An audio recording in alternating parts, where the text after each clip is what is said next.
In this video, we're gonna talk about, does peso cost averaging really work? Is it still applicable right here, right now? 2020, recession, things are not looking so well in the economy. Should you still do peso cost averaging? Can you still make money when you do peso cost averaging? If you want to know more about that, peso cost averaging in a time of crisis and recession, then you have to check this video out.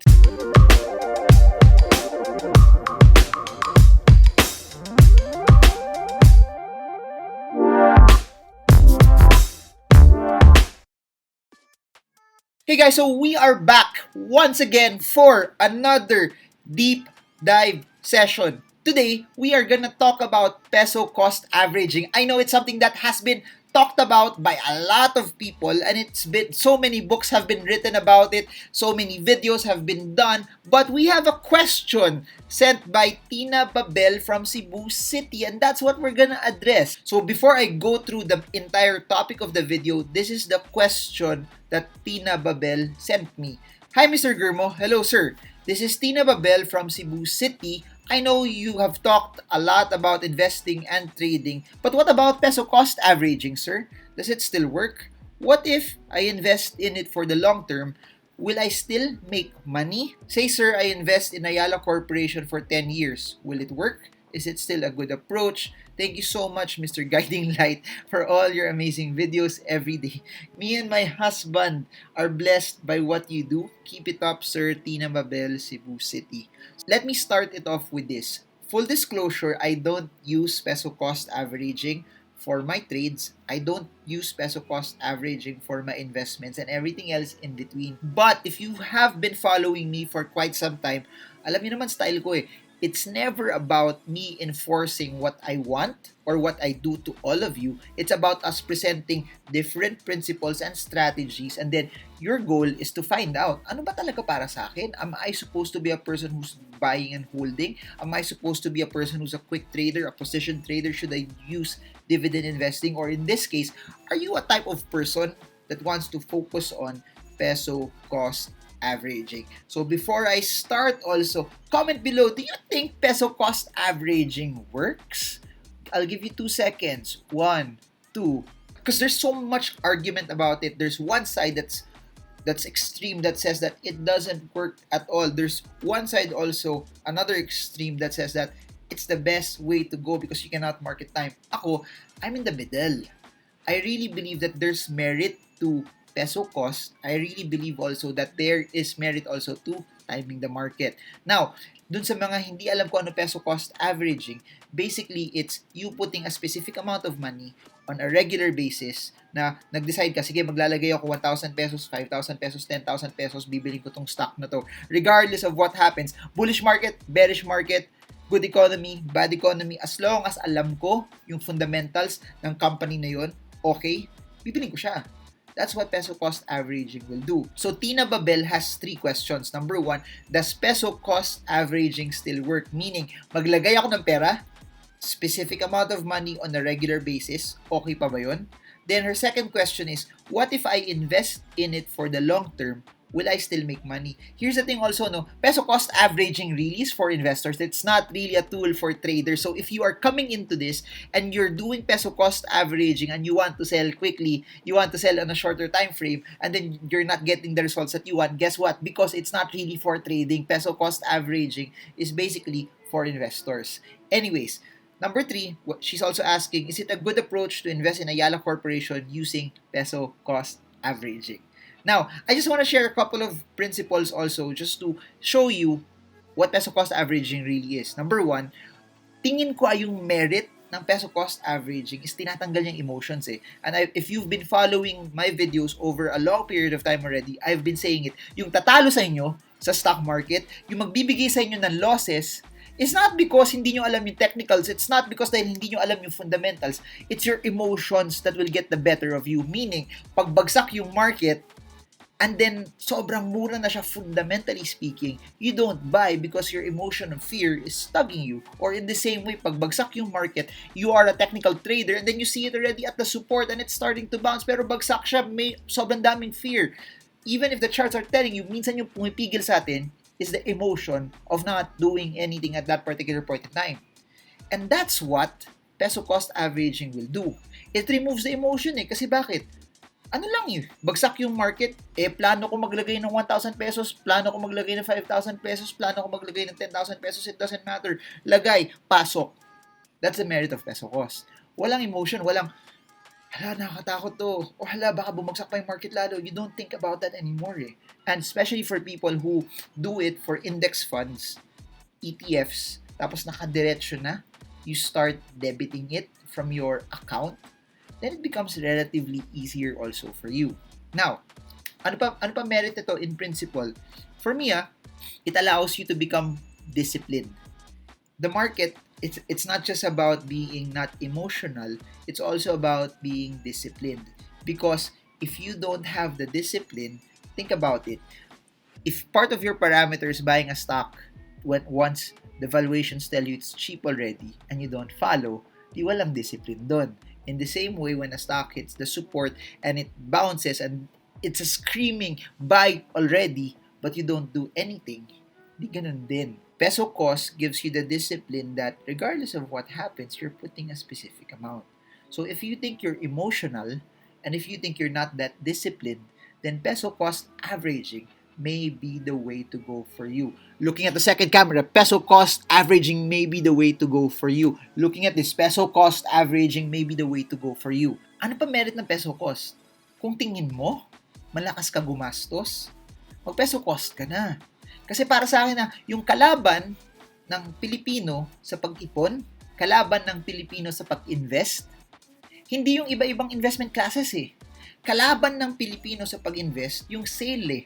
Doon na pupunta madalas ng ipon ng tao eh.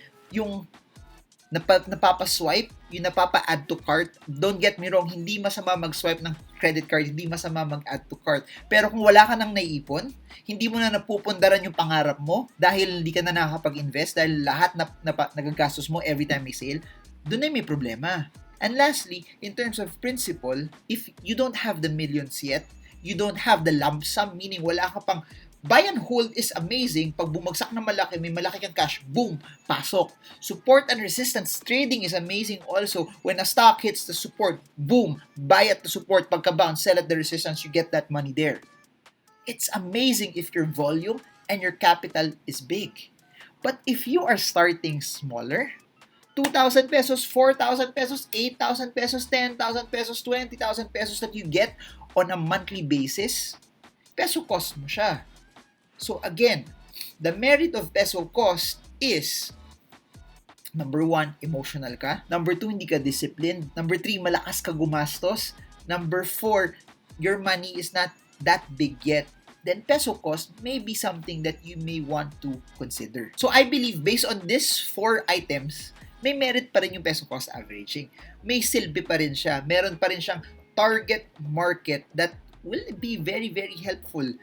Considering na majority ng Pilipino mahilig gumastos, hindi nakakapag-ipon, then peso cost averaging may be the way to go. Kung asawa mo mahilig gumastos, comment below, magastos ang asawa ko. Patay ako sa asawa ko. Anyways, to answer your next question, will you make money off of this for the long term? Let's take a look and let's double down on the analysis. I want to show you a table. If you want to get this table, by the way, I'm putting a link in the description below. You can sign up there and then there's an automatic link that will try to send it to you as well.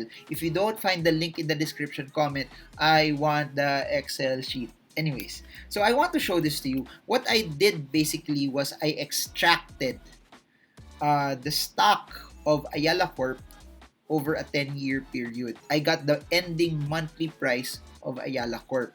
That's 1. Number 2, context for this study and this table is nagpasok ka ng 10,000 pesos per month.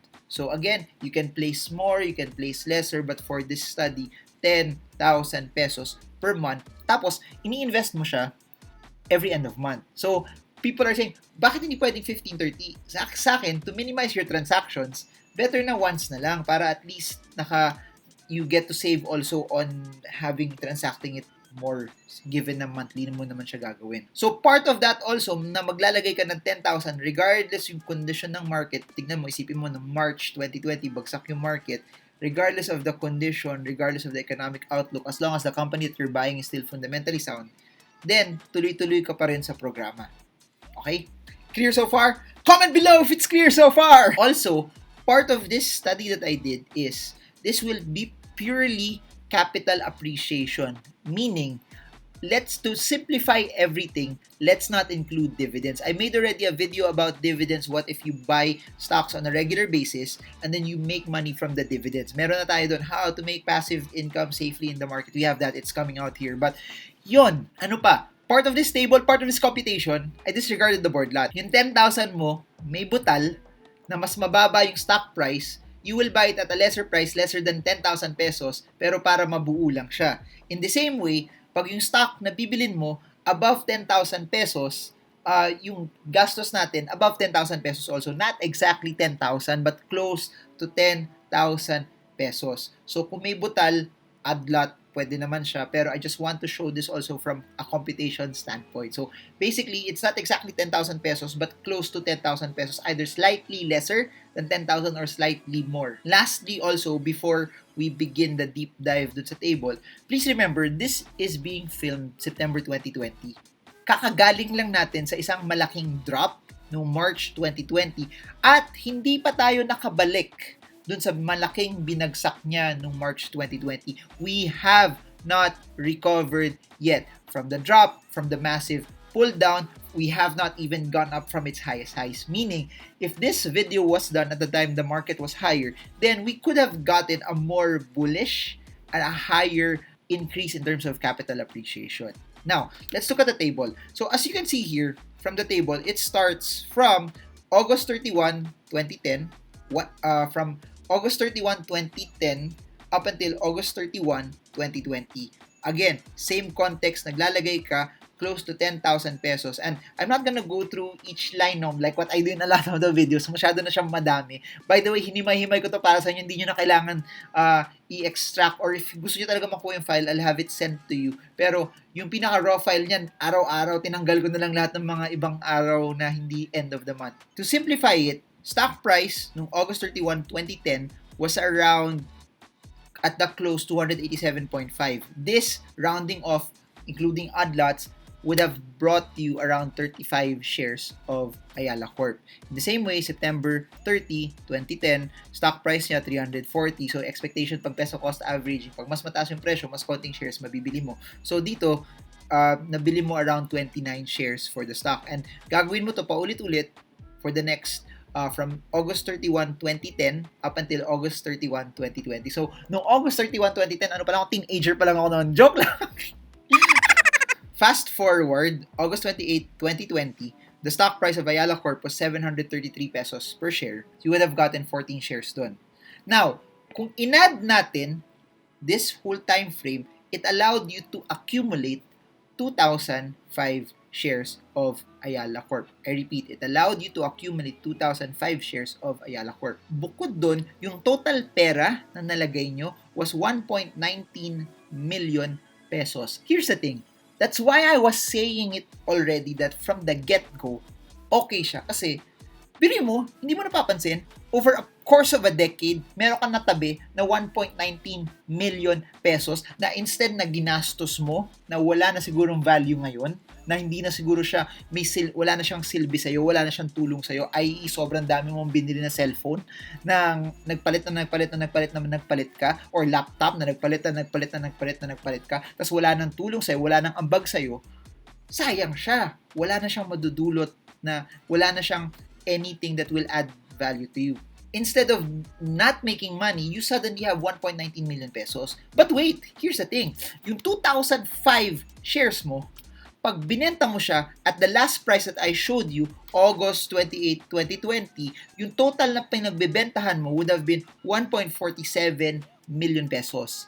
Meaning, kumita ka ng halos 280,055 pesos.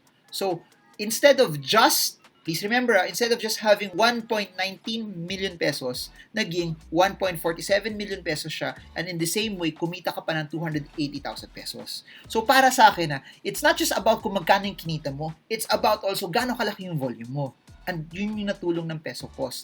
Instead na walang nangyari sa'yo, may nangyari pa. And please remember, this does not include the dividends that we have here. Hindi pa kasama yung dividends. So pag kinumpute natin, ilan yung percentage na kinita mo from all of that? That's around 23.5%.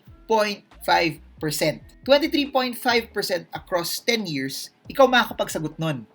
If it's something that's attractive already for you or not, based on your benchmark, based on your parameters, based on what you want to measure it with.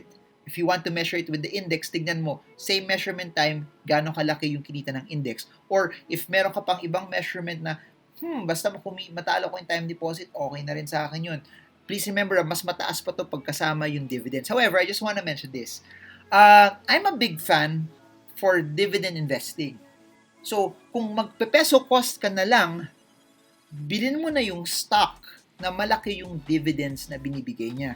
Kasi pag mas malaki yung dividends na binigay niya, mas sulit pa yung pwede mong kitain. Mas sulit pa habang hinahawakan mo siya, yung binibigay sa'yo na cash flow nun, mas malaki. If you're asking me preference about Ayala Corp, kung mag-Ayala Corp ka lang, why not also consider one of its subsidiaries? Globe is also a good long-term company.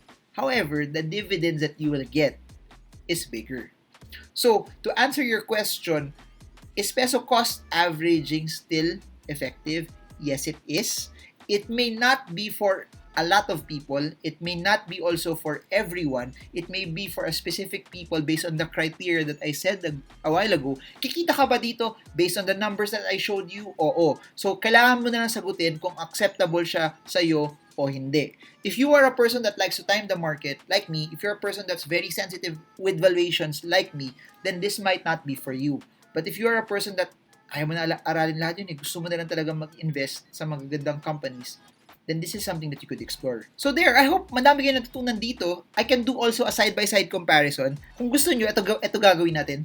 Kung madami nag-request, we can do a side-by-side comparison also. Ayala Corporation 10-year period. What if using PE ratio or using other valuation methods, pag mura siya, pasok. Pag mahal, wag mo na bibili. And then let's see if it's more effective. In the same way, we can also make a variation. Ayala Corp, what if ginamitan mo siya ng support and resistance? What if ginamitan mo siya ng trend analysis? Will you actually earn more? Meaning, pag downtrend siya, alis ka muna sa stock, benta ka, tapos pag nag-reverse ulit, pasok ka, will you actually earn more? So, I'm not saying peso cost averaging is better than buy and hold. I'm not saying peso cost averaging is better than dividend investing. It's better than trading. I'm not also saying that it's not as good. I'm showing this to all of you because all of this are strategies and tools, and all of them have merit. Based on everything that I'm presenting to you, you need to filter it out and to see if this is something for you. I hope madami kayo naintindihan. Based on what I'm talking about, comment below if you stayed. And number 2, comment below if, based on everything that I said, gusto nyo pa rin ba yung peso cost averaging or not? If you like it, post, I like peso cost averaging. Or, I don't like peso cost averaging. Or, magko-comment ako para lang matigil na si Marvin. But, yun. Anyways, if you're new to this, my name's Marvin Germo. I'm a stock market trader, investor. I'm an international keynote speaker. I'm also an author of 5 national best-selling books. And all of them can be delivered wherever you are in the Philippines via Shopee. All of them are in the description below. If you want to learn more about the stock market, we have several playlists in the description from both of my channels. This one, Marvin Germo, and Stock Investing Made Easy, all aimed to help you gain the confidence to be able to trade the markets with confidence. So if you like videos like this, like, share, subscribe, and smash the bell so you get updated every time I come up with new content about investing. And if you want to invest in US markets, in the description below, we have a link for eToro that allows you to buy US market stocks that you love, the big brands, the big tech companies that you want to be part of. And here's the thing, you can only get it for $50 to trade US markets. So there, everything else is in the description below. If you guys have questions, 3 ways to reach me: PM, DM, Instagram at Marvin Germo. We also have a YouTube community here. You can send me messages there. Third is we're starting a Patreon community, and it's exciting kasi hindi ganun kadami yung tao doon. So, most of the time, nasasagot ko lahat ng mga questions doon. So, those are the 3 ways on how you can reach me, and I hope you guys got a lot from this, and I hope this video added massive value and content to all of you. So, this is Marvin Germo. I hope this video helps you. Trade well, trade strong, trade smart. See you all again soon, guys, and God bless you all. The North remembers. So, the King of the North. Did you guys watch Game of Thrones? Did you guys watch it? Nagustuhan niyo ba siya? I've watched every episode of it. Some pa nga more than once to get the backstory. Lalo na yung season 1, no? Ang dami kailangan panoorin doon. Pero, yeah. Bye.